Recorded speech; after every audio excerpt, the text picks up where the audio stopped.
Hello everyone, Lenny here, and welcome to my director's commentary for the City of Contamination, Summer Special 2.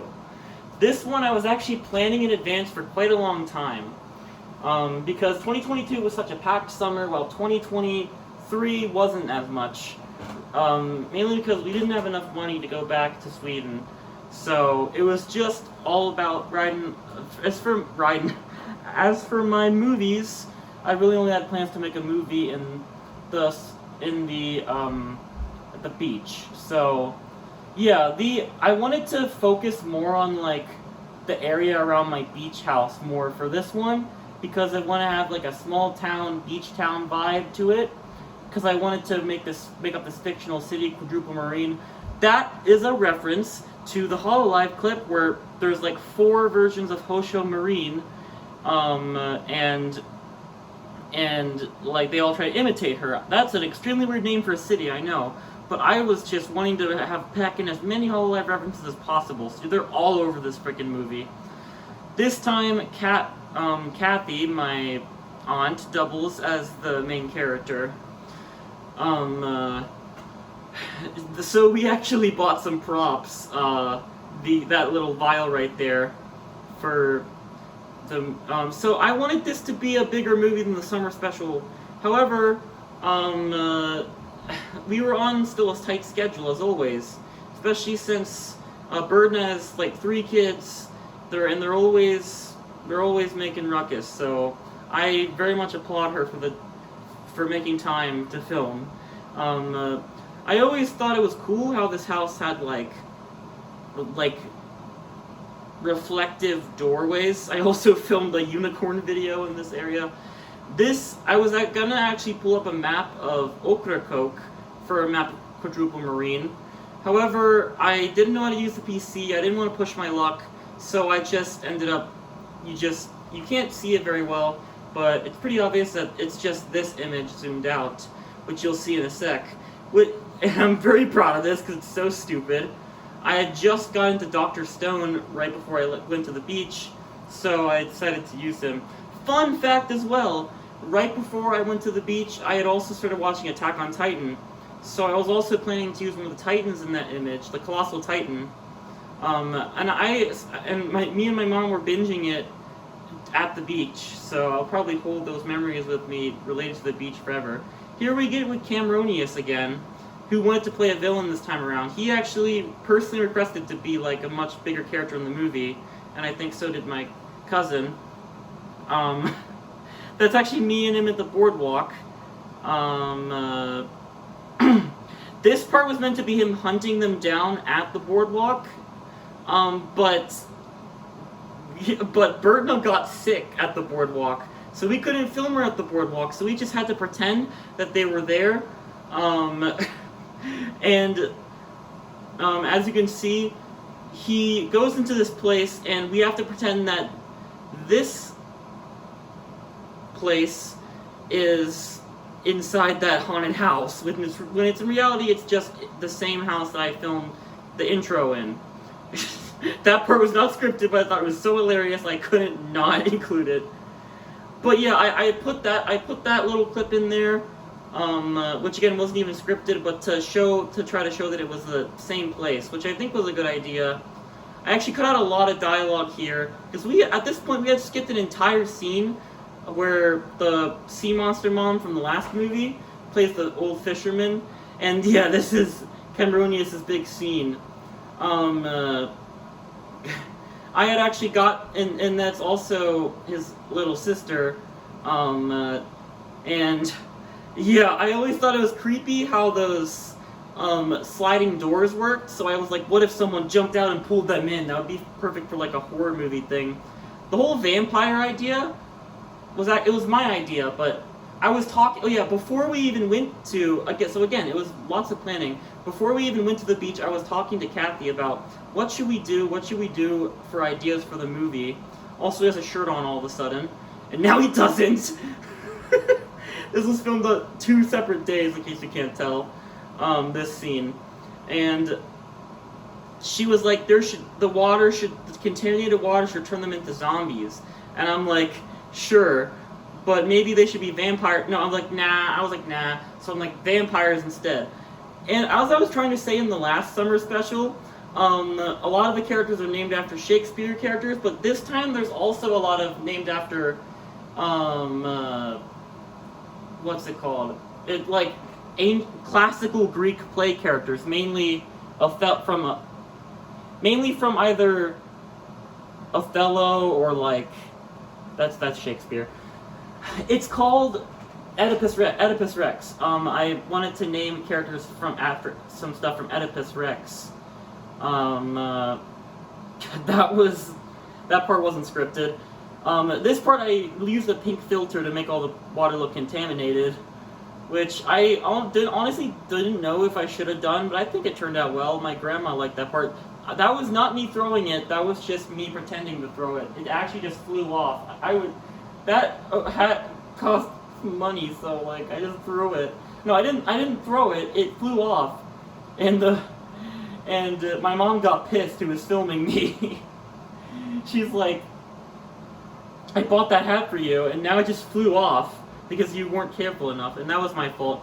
I was actually referencing a silent voice there, and I remember one of my plans for the beach was to show them that movie. They loved it, actually. As you can tell, this is in a golf course and not an actual sea, but my mom was like, "Hey, this spot looks like a ship." So, and this was in, like, Seashell City, I think. Story Enterprises Incorporated. So yeah, this is inside. You can tell it's the same beach house from the first summer special, and that's even part of the movie.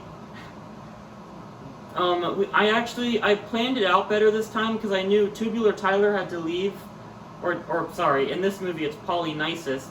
I told them to point their guns at the ground because people don't do that, point their guns up in real life, but then Kathy just pointed it up, and Bertna just pointed it in the air from the start.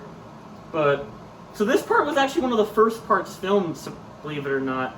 And the thing was with Tubular Tyler, Polynicist, is that he had to leave by Tuesday, so I recorded some scenes with him acting like he was there during the ending, and I feel like I did well, but that's why it just kind of disappears later on in this encounter and fight. But I specifically added that scene where he's walking in to add that feeling of continuity. And this scene was very well done. I wanted to go for a more serious angle here, and I feel like I achieved that. The footage is a little blurry looking. I mean, I guess it is for most of the movie, but I think that's just my camera being weird, as always.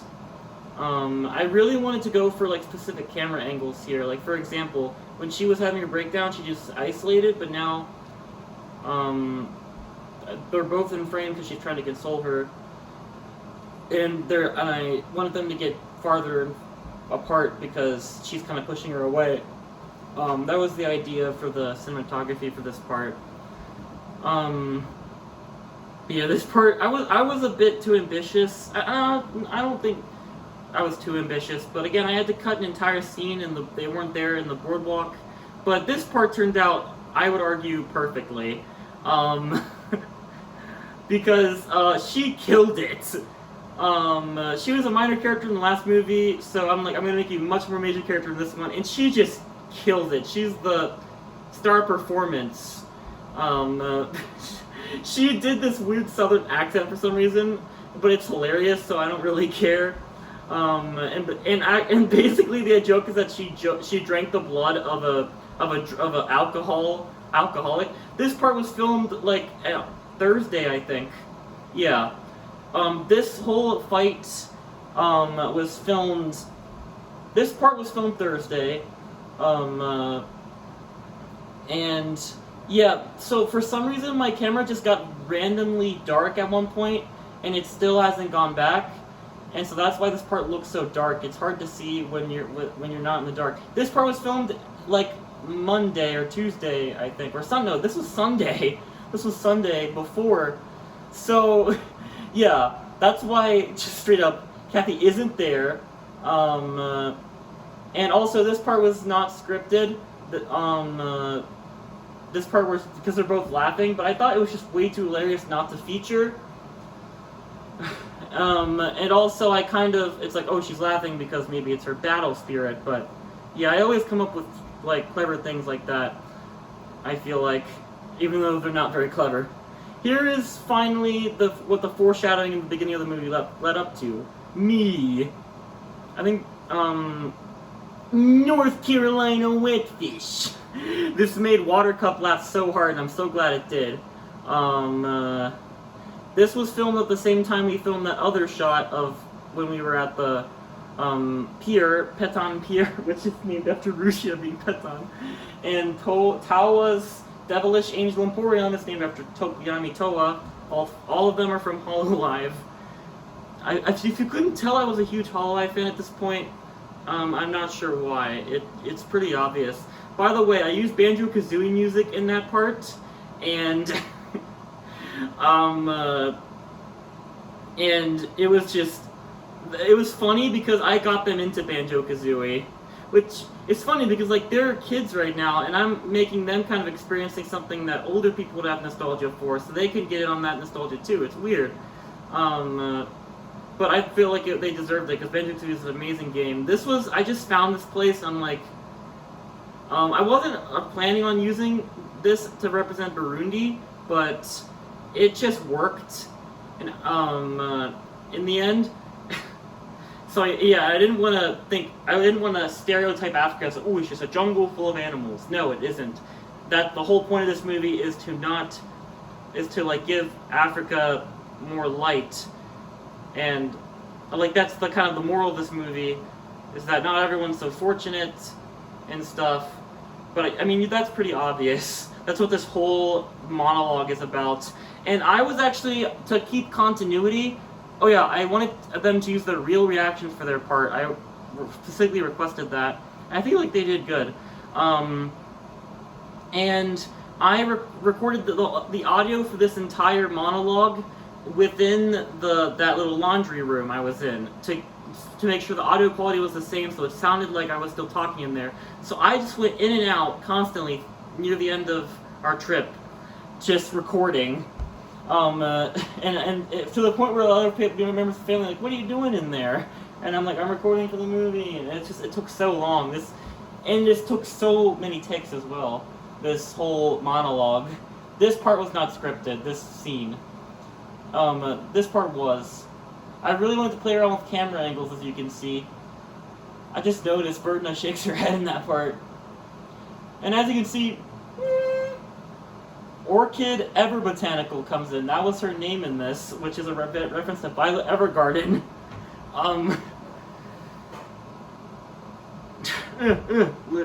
My Cameroonians thinks that part's really funny. Is that freaking Grimace? Oh yeah, the whole family was joking about the Grimace shake, mainly Bertna and her kids. So that's there. I just wanted everyone to go ham in this part, like, just go full on silly, goofy fighting scene. As you can see, they did spectacularly, and the cousin said she got hurt in this part.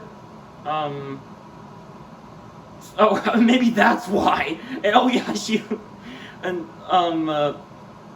PPT Pier, PowerPoint Tenchi. Oh my god. That's another Hololive reference that I literally just realized. I don't think I realized that reference since I made the movie.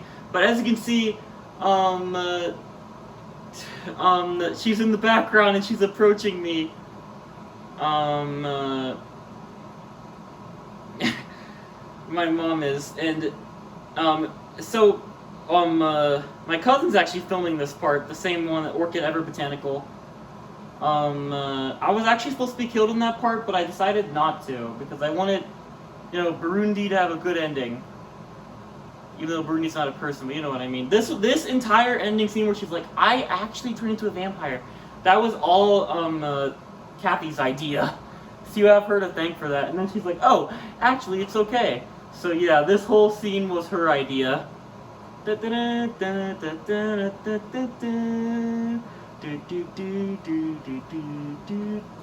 that music was perfect.